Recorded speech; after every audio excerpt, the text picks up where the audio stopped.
কোরবানির সাথে আকিকা দেওয়া যাবে কিনা, শরীকে কোরবানি দেওয়ার ক্ষেত্রে আকিকা দিতে চাইলে কিভাবে বন্টন হবে শেষেরটা আগে বলি।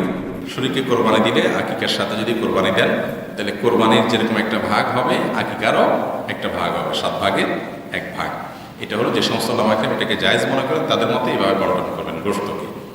কিন্তু আমি ব্যক্তিগতভাবে কোরবানিকে আকিকাকে কোরবানির সাথে আকিকা দেওয়ার পক্ষ আমি অবলম্বন করি না।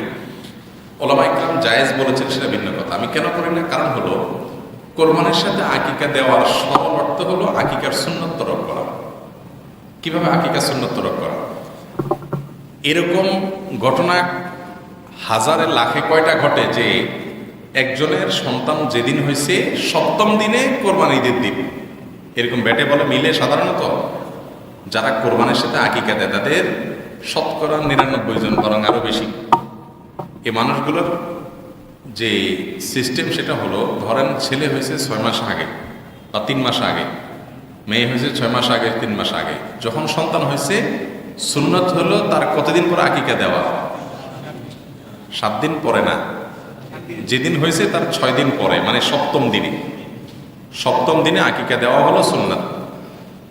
7ম দিনে নিতে না পারলে 14তম বা 21তম দিনেও দেওয়া যায়, এরপরে দিলেও হয়ে যাবে, কিন্তু হাদিসের নির্দেশনা হলো এই দিনগুলোতে দেওয়া। কারণ কোনো কারণে আগে দেওয়া হয় নাই, তিনি পরে দিলেও আদায় হবে। খোদ নবী করিম সাল্লাল্লাহু আলাইহি সাল্লাম থেকে এটা সাবেত, সালাফ অনেক সালাফ থেকে এটা সুস্পষ্টভাবে এই ব্যাখ্যা প্রমাণিত যে হ্যাঁ, কারণ ছোটকালে আকিকা দেওয়া হয় নাই, বাপ মা দিতে পারেন নাই, বড় হওয়ার পর আকিকা দিতে পারে, অসুবিধা নেই। সেটা হলো না দেওয়া হলো, কিন্তু সাধ্য সামর্থ্য থাকলে 7ম দিনে আকিকা দেওয়া হলো সুন্নাহ। এখন আপনি কোরবানির সাথে আকিকা দেওয়ার জন্য যদি অপেক্ষা করেন তাহলে কি হবে? ওই সুন্নতকে জবে করতে হবে, এই সুন্নতকে বাদ দিতে হবে। 2 মাস 3 মাস 4 মাস 5 মাস পরে কোরবানি ঈদের সময় আপনি আকিকা দেবেন, এটা তো হলো না। বুঝতে পেরেছেন কথা? এর বাইরে কোরবানির পশুর মধ্যে আকিকা মিশ্রণ করা যাবে কিনা এটা নিয়ে দ্বিমত আছে। অনেক ওলামায়ে কেরামের বক্তব্য হলো কোরবানির ক্ষেত্রে নবী করিম সাল্লাল্লাহু আলাইহি সাল্লাম 7 ভাগের অনুমতি দিয়েছেন, আকিকার কথা তো তিনি বলেন নাই, যার কারণে এটা এখানে হবে না। তবে হানাফি মাযহাবের ওলামায়ে কেরামের মত হলো জায়েজ হবে। এর দলিল হলো, যুক্তি হলো যে কোরবানি এবং আকিকা একই ক্যাটাগরির ইবাদত।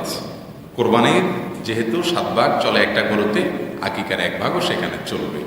এটা হলো একটা মত, কিয়াসের ভিত্তিতে হাদিস থেকে উলামায়ে আহনাফ এই দলিল নিয়ে থাকেন। যাই হোক, খোলাসা কথা হলো আকিকা নির্দিষ্ট সময় দেওয়া উচিত, এটাই হলো সুন্নাহ। এটাকে বিলম্ব করে ঈদের সাথে মিলিত করা সুন্নাহর খেলাফ।